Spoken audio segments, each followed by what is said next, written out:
কাবিলা এবার বিপিএল খেলবেন।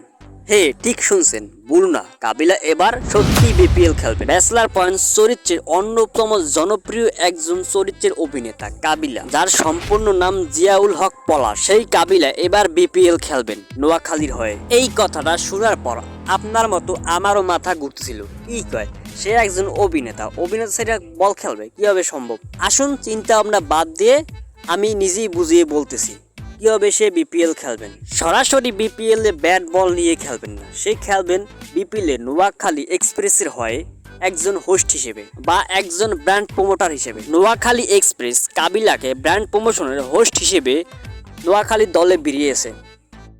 তার কাজ হলো নোয়াখালী এক্সপ্রেসকে কীভাবে একজন জনপ্রিয় তার তুঙ্গে দল হিসেবে নিয়ে যেতে পারে সেই কাজই করা, এবং এইভাবেই সে বিপিএল খেলবেন। ব্যাটে বলে না খেললেও নোয়াখালীর একজন হোস্ট হিসেবে খেলোয়াড়দের সাথে থাকবেন এবং খেলাধুলা পরিচালনা করবেন এবং নোয়াখালী ব্র্যান্ডটাকে অনেক দূরে নিয়ে যাবেন, যাতে অনেক অনেক স্পন্সর আছে সেগুলোই ডিল করবেন এই কাবিলা। আবার আপনারা কেউ ভাববেন না সে ব্যাচলার পয়েন্ট চরিত্রের অভিনেতা ছেড়ে দেবেন না, সেগুলোর পাশাপাশি ব্যাচলার পয়েন্টের পাশাপাশি সে এই নোয়াখালী এক্সপ্রেসকে ব্র্যান্ড প্রমোশন হিসেবে একজন হোস্ট হিসেবে থাকবে এবং আপনারা দেখতে পারবেন তাদের বিপিএল খেলার মাঠে নোয়াখালী এক্সপ্রেসের হয়।